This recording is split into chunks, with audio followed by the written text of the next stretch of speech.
Hi guys! Magandang araw sa inyong lahat. Nandito pa rin tayo sa Shanghai Science and Technology Museum. Isa sa pinaka-cool museum dito sa Shanghai. Ang focus natin ngayon ay aviation adventure. Mga eroplano at lahat ng high-tech na pwedeng explore tungkol sa aviation. Ang ganda ng lobby dito, malawak at modern. Feeling mo agad na may adventure naghihintay sa atin. Tingnan niyo yung ceiling, nasa space na tayo. Kung bago ka dito, tip lang, maglaan ng oras kasi ang daming pwedeng makita at subukan, huwag kang magmamadali. Ang saya dito, especially kung mahilig ka sa planes. May mga interactive exhibit, flight simulator at mga cool modern aeroplano. Sobrang realistic na experience dito. Unahin natin yung mga aircraft model. Ang dami nilang klaseng aeroplano mula sa mga lumang propeller planes hanggang sa modern jet plane. Sobrang detailed ng modern model na ito. Makikita mo lahat ng engineering, wings, engine. Alam nyo ba, ang unang successful flight ng Wright Brothers ay noong 1903 lang. Maliit lang yung eroplano nila kung ikumpara mo sa mga modern jets na to. May mga interactive exhibit din kung saan pwede mong explore ang science behind the flight. May wind tunnels para sa experiment, may VR experience, at may mga station para gumawa ka ng sarili mong paper airplane at testing flight path. Sobrang fun para sa mga kids. Habang nag-ikot-ikot tayo dito, konting trivia time. Alam nyo ba na ang fastest commercial jet ngayon ay pwedeng umabot ng 2,200 km/h, halos doble ng speed ng ordinaryo jet. At dito sa museum, makikita nyo yung evolution ng flight. Mula sa early gliders hanggang sa modern drone at jet. Grabe ang saya, para kang naglalaro habang natututo. Perfect sa mga families, friends, o kahit solo trip. Ang saya dito, especially kung mahilig ka sa planes.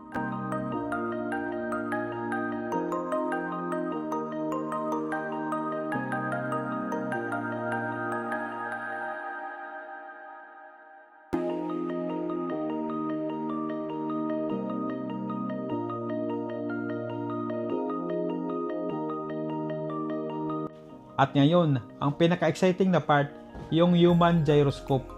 Bago sumakay, may safety briefing. Helmet, safety belt, safety purse lagi. Pero super excited ang mga kids ko. Ang bilis, feeling mo umiikot talaga ang mundo. Hindi mo maiwasan ma-feel yung G-force ng katawan mo. Roller coaster pero 360 degrees. Wow, ang saya. Parang astronaut sa space station. Guys, sobrang kakaibang experience to. Gustong-gusto ko talaga. Lahat ng twist at spin, safe pa rin. Kung mapunta kayo dito, huwag niyong palapasin to. Promise, super fun.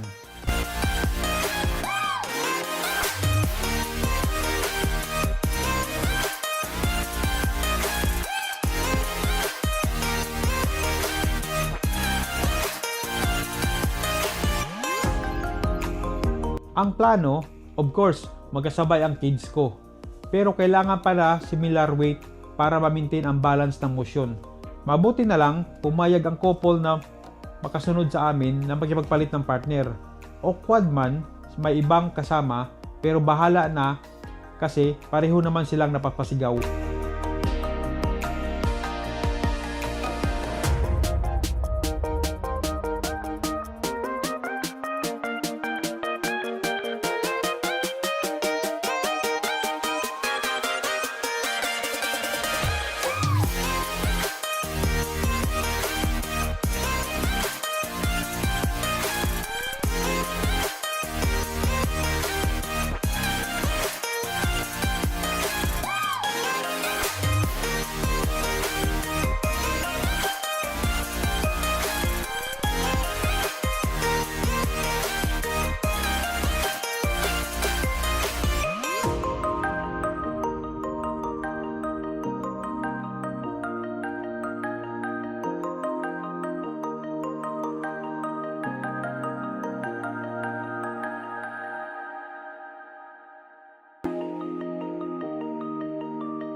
So mga Kanilagan TV, yun ang aming adventure dito sa Shanghai Science and Technology Museum, Aviation Adventures. Grabe, sobrang saya at informative. Kung mahilig kayo sa science, technology, o kahit adrenaline rides tulad ng human gyroscope, perfect ito para sa inyo. Salamat sa panonood. Huwag kalimutan mag-like, mag-comments at mag-subscribe para sa more travel at science adventure. Hanggang sa sunod na ulit. Bye!